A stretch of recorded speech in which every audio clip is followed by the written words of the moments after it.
Welcome to another episode of Rockin' with Cam. I am your host, Cam Rock. Please tell me, who do I have the pleasure of speaking with today? Frank Miharbi, but Franklin is my regular name, I guess. But Frank, can you give us a little bit of and background information on what you do and who you are? yeah, for sure. So I'm a Afropop artist. Been kind of making music since 2017, and yeah, it's kind of what I do. And soccer guy as well. Dibble and dabble in a little bit of soccer stuff. Yeah, in a nutshell, that's What inspired you to pursue music as a career, particularly in Afropop? a great question.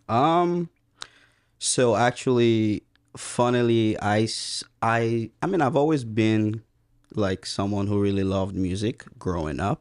Um, like one of my uncles was really involved in music back home. He was like a producer. So growing up, I was always like in the Speaking studio. of back home, can Mhm. you give the audience Like where I'm from, yeah, yeah. yeah. So I'm originally from Sierra Leone, West Africa. Just a small nation on the west, right on the Atlantic Ocean. So yeah, that's where I was born.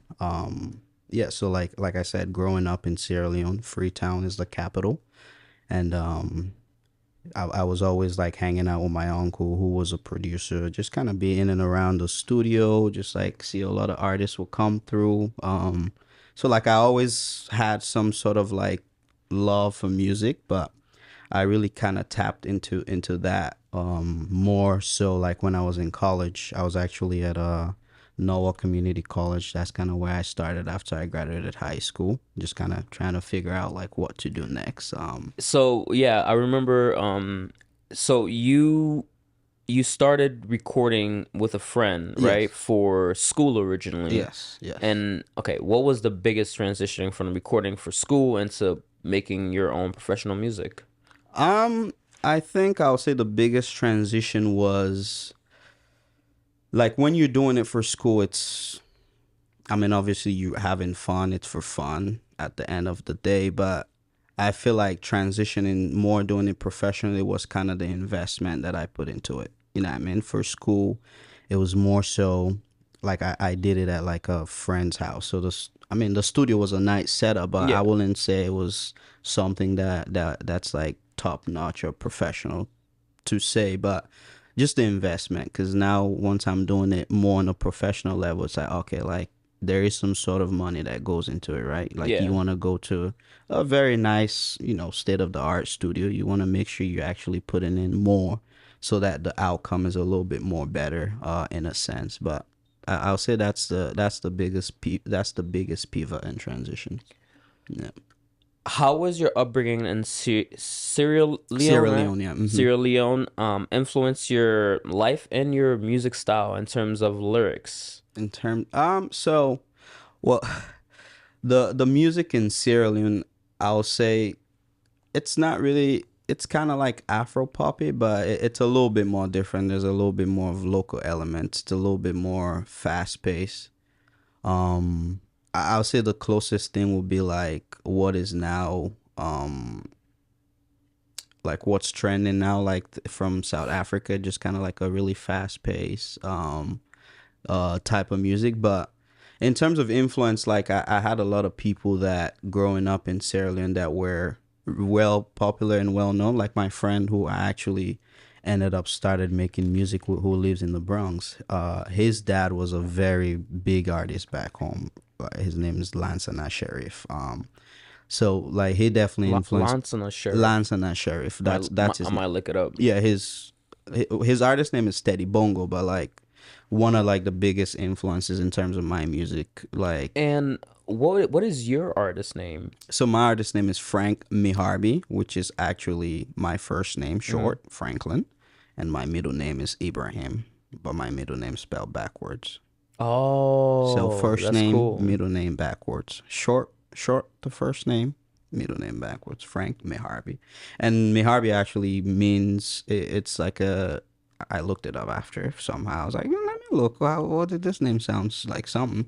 And I looked it up in Arabic, and I forgot what it means, but it actually has a very like Deep and yeah, meaningful like yeah, meaning. deeper meaning, which I'm sure is no coincidence. Yeah, my name has no meaning at all. Cam, Cam Rock, I'm, I don't know how they came up with it, but I I like think it. it's a very strong name. It's Yeah, unique. yeah, like Cam. I'll tell you a very cool story about how I earned my name, pretty Yeah, much. So my grandma, right? A month before I was born, Haitian parents are very superstitious when it comes to dreams. yeah. So she had a dream a month prior before I was born, and Mm, in the dream, she described uh some sort of entity like spirit angel yeah. came to her and said that you are going to have a kid. And mind you, she's in her 50s at that time, so she's like, What are you talking "What are you talking about?" about? And then surely enough, the angel told her to look up at the sky, and when she looked up, it was one of those airplanes. You know how airplanes sometimes fly with banners in the back Yep, of yep, them? yep. And on the banner, it said Kamrock. Wow.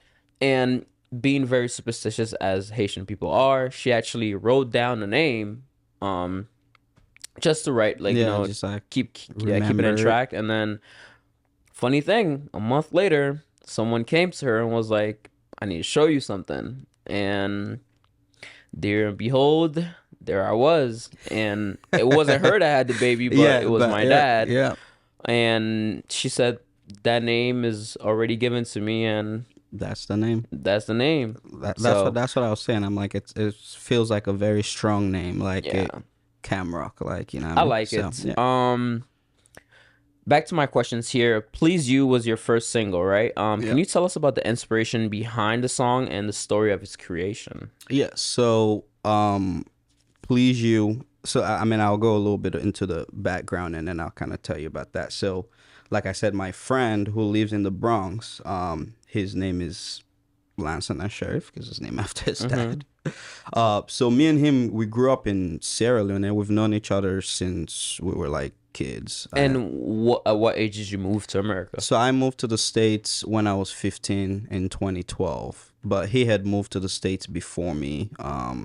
So probably like 2 years or so before me. Mm-hmm. So he was living in the Bronx, and I started getting into music, and then we reconnected around that time. And he's like, "Yeah, man, like I've been making music too. That's so crazy and funny. Like we know each other." And he's like, "Yeah, come to the Bronx and let's kind of just brainstorm and work on something." Because at like when I started making music, bro, like I was so like passionate and crazy. It was like I want to be in the studio like every day if I had the chance. So I was just like, man, like, bro, I want to like work on something with you or something. You know what I mean? Like I Right? was, Okay, so I want to ask, in your process of creating music, how weird was it for you to hear your voice for the first time? oh man, Because, right, when I started doing this, I recorded maybe 10 episodes yeah, before I even dropped my first one. yeah, And to get used to hearing my voice hmm was so strange. yeah, So how was that for you? yeah. It was very strange. Because like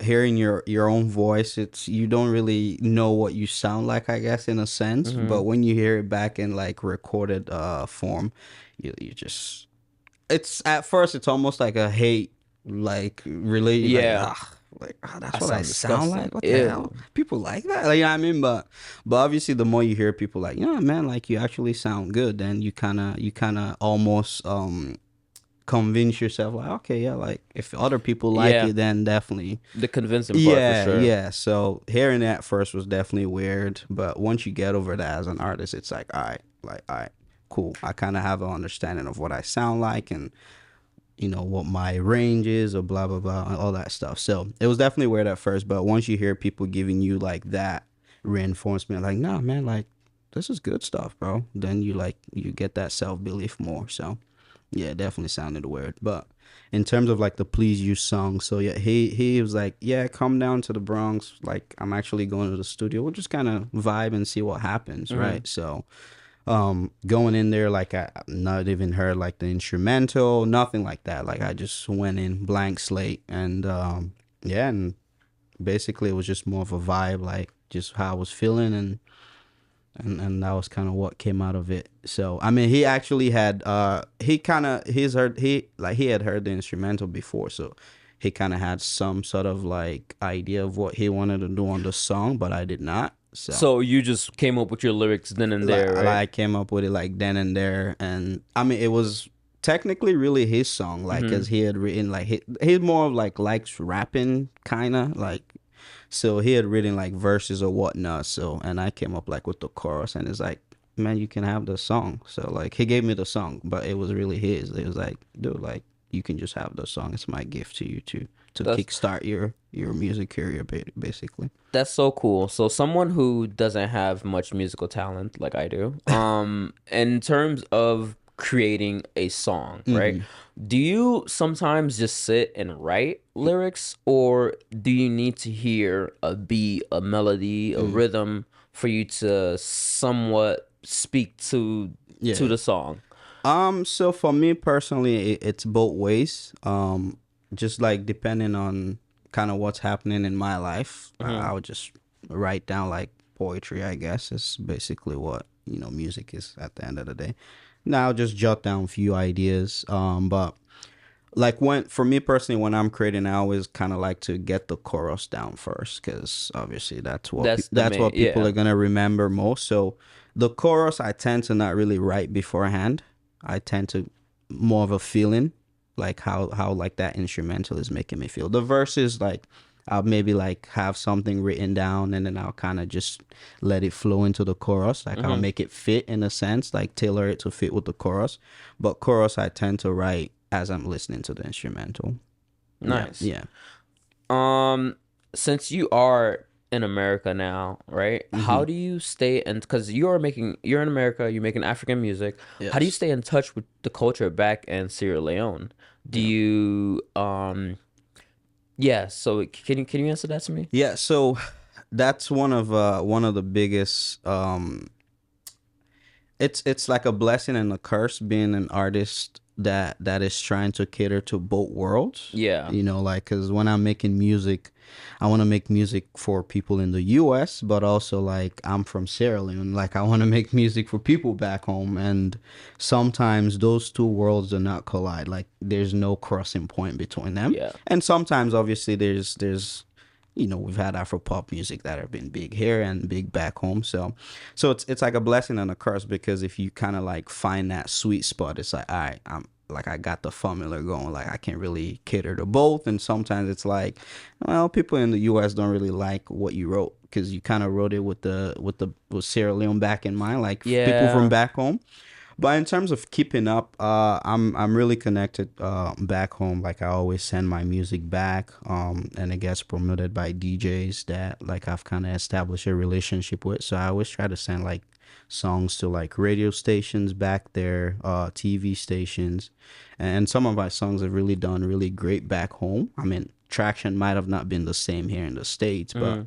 back home, like some of the music have really like been played in like areas where I'm like, oh wow, like my song was played in that club or like something like that. When So was the last time you've been back home?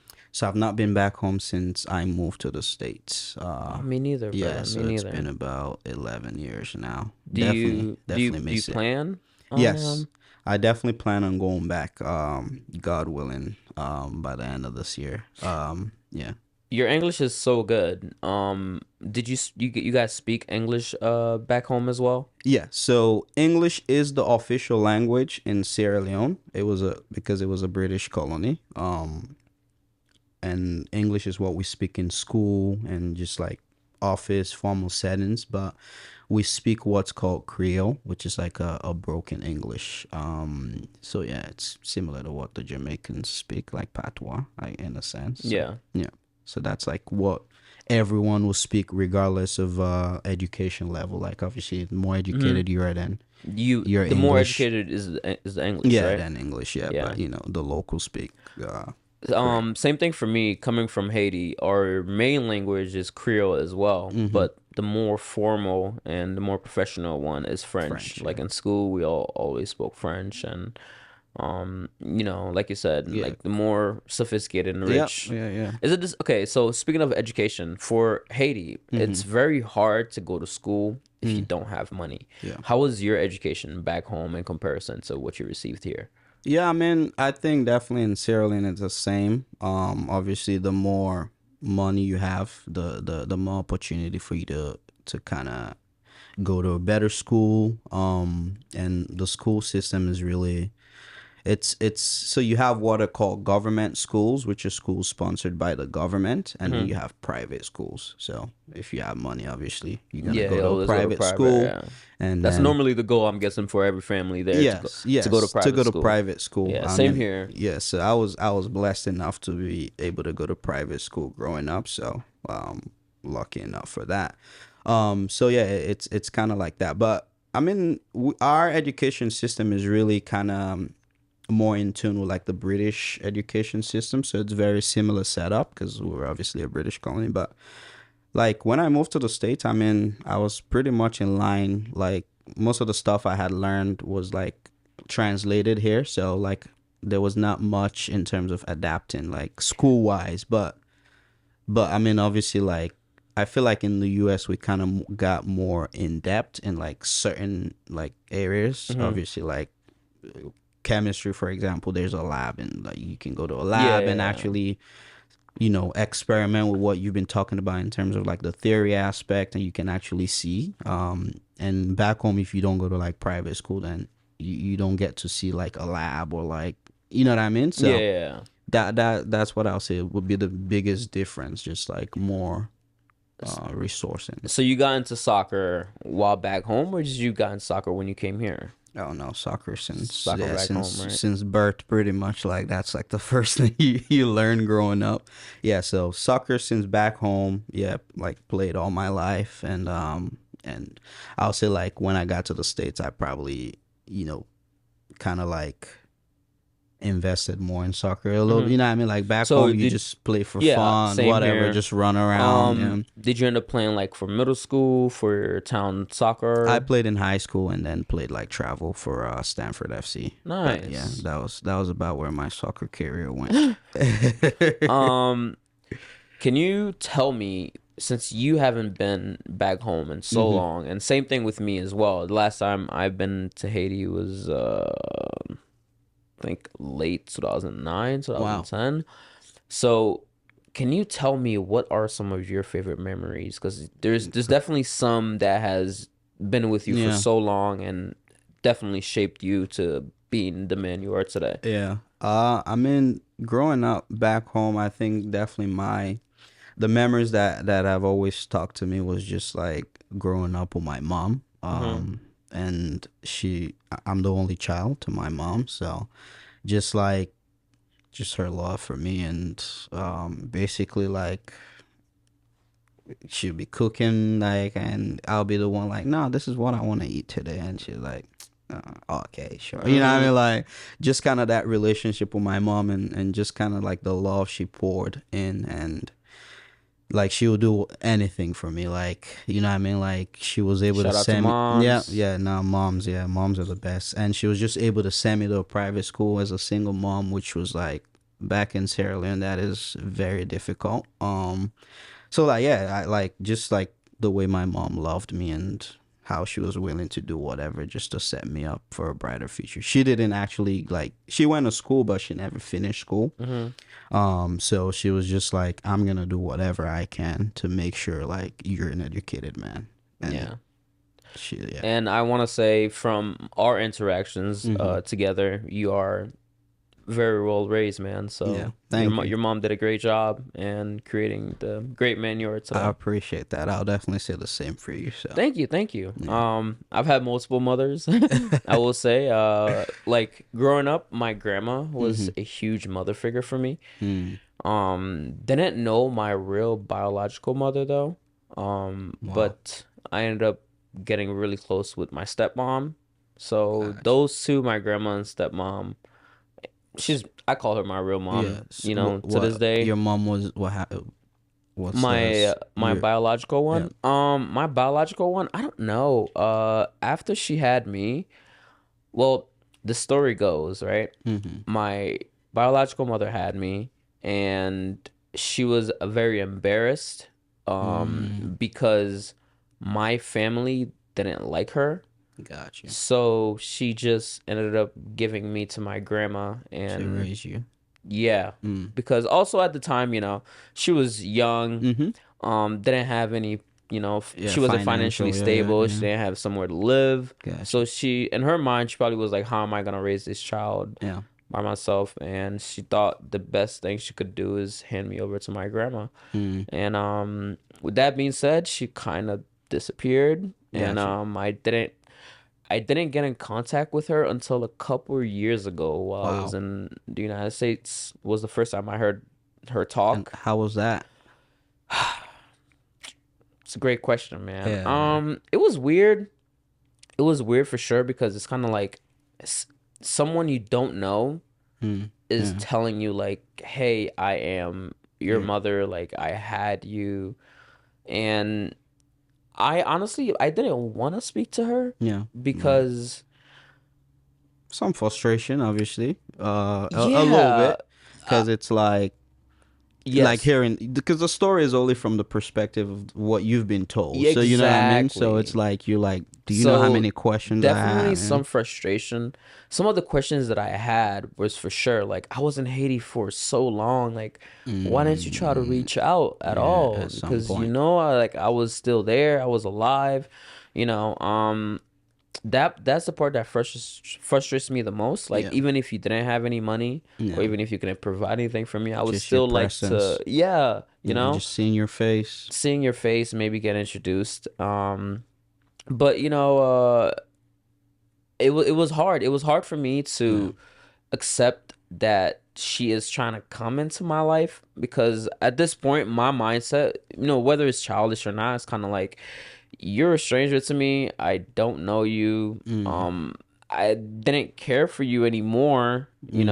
Yeah. and you popping back up into my life is just weird, Yeah. and it's gonna take time for Mm-hmm. sure because yeah, I don't Yeah, know. I mean, I had a rocky relationship with my dad as well. I mean, obviously, not Yeah. not not like to the point where like I did not know him, but I really knew him like later on in my life. So So it's very strange when yeah, you're already it's grown up yeah, and yeah. you've already developed as a Mm-hmm. person because I feel like a mother or father or any kind of parent figure, they really are the ones who shaped you Yeah. to be who you are. Mm-hmm. And after you've been already shaped, it's kind of like, all right, you kind of miss your chance, bro. You know what Yeah, I mean? Like, it's hard for you to like retrack and go back. yeah, And sometimes like I feel like the reason why you kind of feel that like I don't even want you in my life anymore. I feel like it's speaking for me, like all my life, like the drive has always been like, all right, I'm gonna prove this guy that, you know what I mean, like I'm gonna become someone, I'm gonna make something of myself. So yeah, them coming back in your life, it's almost you feel like, I'm losing the drive, man. Like, what are you doing here? Like, this has been the thing that has been driving me. It's been the thing that has been pushing me. So yeah, it's almost like you're almost like being like, nah, like, I think I still need that for me to make something of myself. Or I think I still need that push. hmm But, I wish that you guys can work on that relationship. yeah. So And a little bit different for me. It wasn't as in like she was my drive to become who I am. The thing for me was like I had completely forgotten about her. It was it's almost completely like yeah, you've like accepted that yeah, like, I don't know this you is my as setup. This is who my family is. and now knowing that she is still alive and figuring out I have other siblings by her is weird. Yeah, And yeah, speaking again, I told you my grandma is the main, like one of the main yeah, mother figures in my life, and one of the biggest things that she says for me to grow as a person, for me to grow as a spirit, like it's my duty to give back to her, because she could have throw me yeah, in the yeah, yeah. garbage That's right. or Yeah, whatever the case yep, would have been. And but here I am today yeah. She sitting. she she chose you. Yeah, I mean, and it's hard for you to hear that because you're like, bro, you left, but she did choose you. exactly. Yeah, So so deep part of me wants to one day be able to see her yeah, face to yeah, face and and that's talk. gonna take time. So Yeah, it's but it's a journey. hopefully my goal now is to be able to become that person that's able to give back, you Yeah. know. So Yeah, but yeah, I'm sure you figure that situation. I think you're a definitely bright man too. back Yeah. to our music talks. Any collab right now, snap of a finger, who would it be? Right now, sitting here, if they were to call me and they're like, Frank, whoever the artist is that you want in the studio, we're gonna get you that artist. Simple, man. It's Wizkid. Wizkid. Wizkid Ooh, why, hey, is why Wizkid? Wizkid is literally like my Michael Jordan in terms of Afropop. Like he's like the bar for me. Like you know what I mean? Like his name is Ibrahim, which Mm-hmm. is my middle name, Ibrahim. So that's no coincidence. And like he's literally just like my music idol. Like I just like the way he's been around for so many years. Wizkid, you hear that? Yeah. This goes out to you, Yeah. So my Whiskey, boy Frank. that's for you. Yeah. One day, he Yes.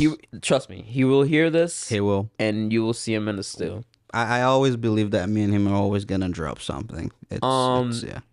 any artist right now besides Wizkid that you Mm, think is doing a phenomenal job for African pop culture? mm. Yeah, I mean Davido obviously is has been doing I love Burna Boy. Burna Boy is I think his in terms of just natural gift, I think his just like the most naturally gifted right now. Like For Burna, yeah, like his I think music for him is natural. Like so Burna Boy, his dad used so there's I don't know if you've ever heard of Fela Kuti. Fela Kuti is don't think so. like he's like literally like the grandfather of like what we now consider Afropop. Mm. And Burna Boy's dad and Fela Kuti used to work together. Oh, so he's been a part of this for So like because I don't know any yeah, background about him. Yeah. some people do believe that Burna Boy is Fela Kuti reincarnated. Like that's the belief because he just gives that aura, and you can just tell music comes natural, and like his songs are like it's almost like it's from his soul. Like it's yeah. So Burna Boy, I'll say, is definitely the most naturally gifted. But in terms of like artists in the U.S., I mean, I really love Sway Lee.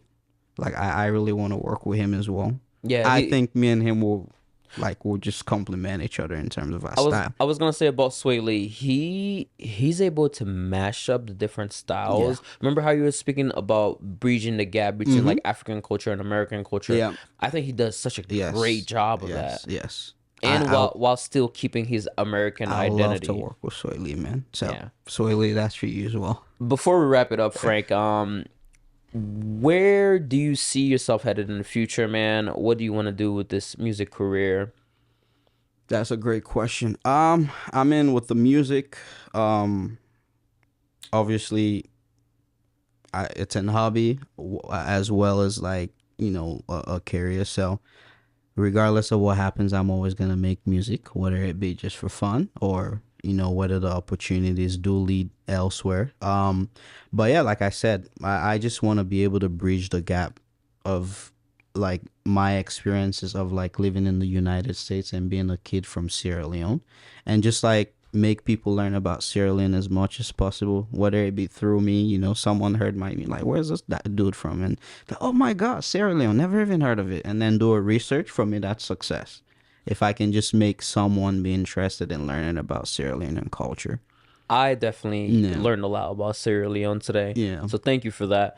For And sure. before we leave, please tell the people where can they access your music and also give them your social medias as well. Yeah, so you can find my music on, basically all platforms, Apple Music, Spotify, SoundCloud if you use And I'll SoundCloud. also leave the name Yeah. and the Yeah, so you can find my links. Apple Music, Spotify, socials. It's just Frank Miharbi, FRANK _ space MIHARBI on all platforms. I am. All right, Frank. Thank you so much for today. Another great episode, and appreciate you guys. And I'll see you next time. Absolutely. Thanks for Peace. having me.